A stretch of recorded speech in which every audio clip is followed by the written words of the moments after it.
there, this is Sarah Neighbor with Sarah Loves to Stamp, and today I wanted to bring you a video on how to dye your own baker's twine and ribbon. Kind of a fun deal, and there's several ways you can do it. I just want to say that first of all, and maybe I'll do a series of videos showing you the different ways, but this is my favorite way, especially to dye the baker's twine. For the ribbon there's maybe a better option, and I'll show you why that is at the end of the video, but I want to get right to it. Here's a card I made for the As You See It challenge design team that I'm on, and this was our first challenge, and I wanted to make my own baker's twine. I wanted it to be gray instead of being white or being one of the striped ones. If we had a striped gray, I probably would have used that, but we don't. So I'm going to show you guys how to do that today.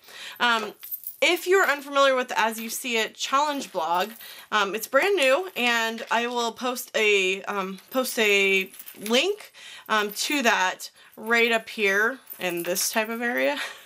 Wouldn't it be cool if I could just point and it would be right there? Anyway, or the address if I can't post the link. I'm not 100% sure on that. Okay, so let's get started. I want to show you the supplies.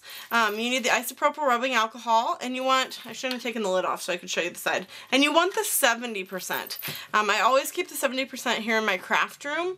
For this it's not as important, but if you want to do any type of spritzing, and I always use rubbing alcohol because it dries faster than water, the 70% is what you want to go with. The 90% or 92 or what, 91, whatever it is, can clog your spritzers much easier than this 70%. So I always keep the 70%, and I buy like the large jugs at Walgreens. So anyway, I just poured a little bit of that in here. I poured in, oh, and I spilled, of course. I poured in maybe about a 1/4 inch, maybe a little more than a 1/4 inch into one of these containers. You need any sort of non-porous container. You could use a Tupperware, Rubbermaid, that type of deal. Our old stamp cases would work great too. But I like using these little ones for baker's twine. If you're doing ribbon, I do recommend something larger. And then you need your classic Stampin Ink Refill. The great thing about Stampin' Up! Is our color coordination. It's what I first fell in love with. I loved that everything coordinated. But we do not have every single color in every single ribbon, right? So that's why I wanted to show you guys this. So you can make baker's twine or ribbon in all of our 50 colors. Pretty awesome, right? With just white or vanilla. Pretty cool. And I'll put a list, or maybe I'll put a picture of all of our white and vanilla choices of ribbons here. And I'll put that in my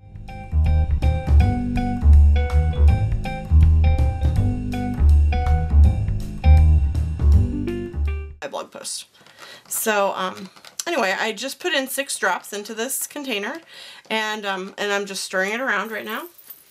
And I'm going to wipe off my paintbrush. It's the end of a paintbrush. This is like an acrylic one, so you just want to use something, you know, either use wood or either use, you know, a non-porous material, or if you don't care about it, you could use a wood paintbrush too. Doesn't matter.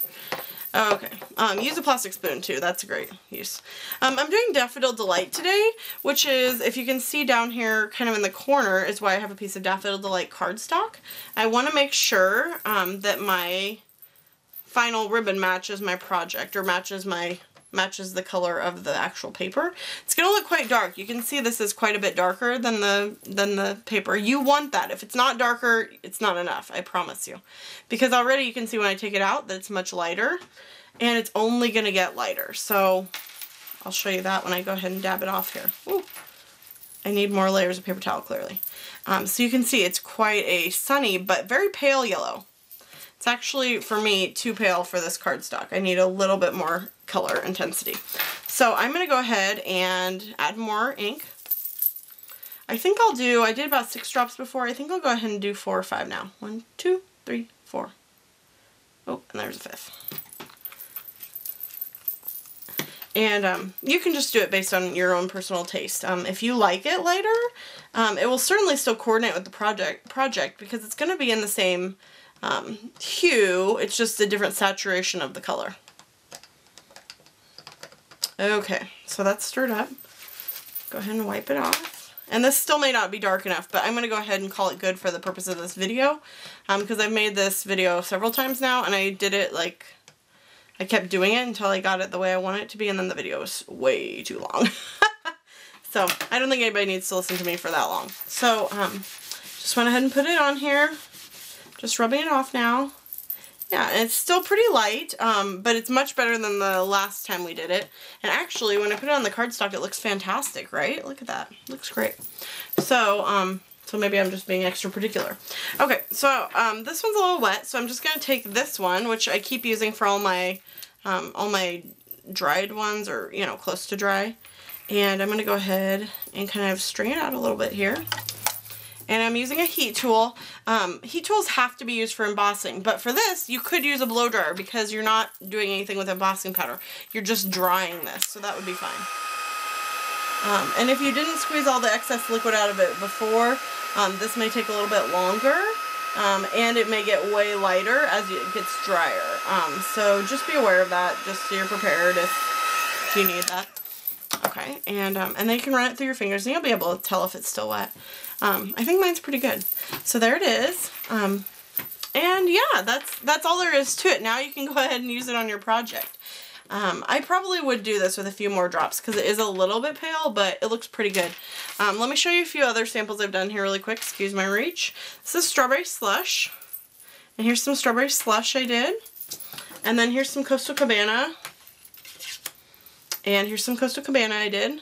And then this is espresso, I believe, not chocolate chip. I'm not 100% sure on that. And I don't have a piece of espresso right here. But anyway, that's just a sampling of what you can do. And of course the gray I did on this card. And you can see what a close match it is because it's right there on that gray mat. So I hope you enjoyed this. I hope it really helps you out when you want to do color matching. Let me show you that last thing I was talking about earlier, and that is the ribbon, okay? This ribbon I dyed in exactly the same solution as the Baker's Twine here, but you can see how much paler it is. As a matter of fact, let me just show you. Here's the white ribbon from the roll. This is our white taffeta. And you can tell, I mean, it is barely colored at all. I mean, I don't even know if you can tell that on the camera, but this is just barely colored. So, we might need to work on some other techniques for ribbon, but for sure, if you want to do this technique, put in lots more drops. I'd say at least double. And, you know, remember you can redip it. So, like this, I will just put back into the Coastal Cabana and redip it again. Okay, so I hope you really enjoyed this video. I hope it helps you to make, you know, Baker's Twine in all of our 50 colors. The colors we do have are great, but they are striped. So if you wanted ones that are not the striped, this is a great way to do it. And it's so simple and fast. And as I think I said, I'm getting confused because I did so many of these videos. With the spritzer, some people did put them in the spritzer and they spray the color onto the Baker's Twine. You could do that too if you want it to be something you can keep. But to me, it's no big deal if I throw away a little bit of liquid with 5 drops of re-inker. You know, it's inexpensive and it's easy for me. So just a personal choice. But anyway, I might do another one of these videos again with different ways to dye your ribbon because I think it's super cool and makes our products even more versatile. So until then, you guys take care. There'll be another video for you on Thursday for Tool Time Thursday, and I hope you guys will tune in with me then. Subscribe to make sure you don't miss out on any of my videos, and thanks so much for watching. I really appreciate it, and I hope you all have a great day.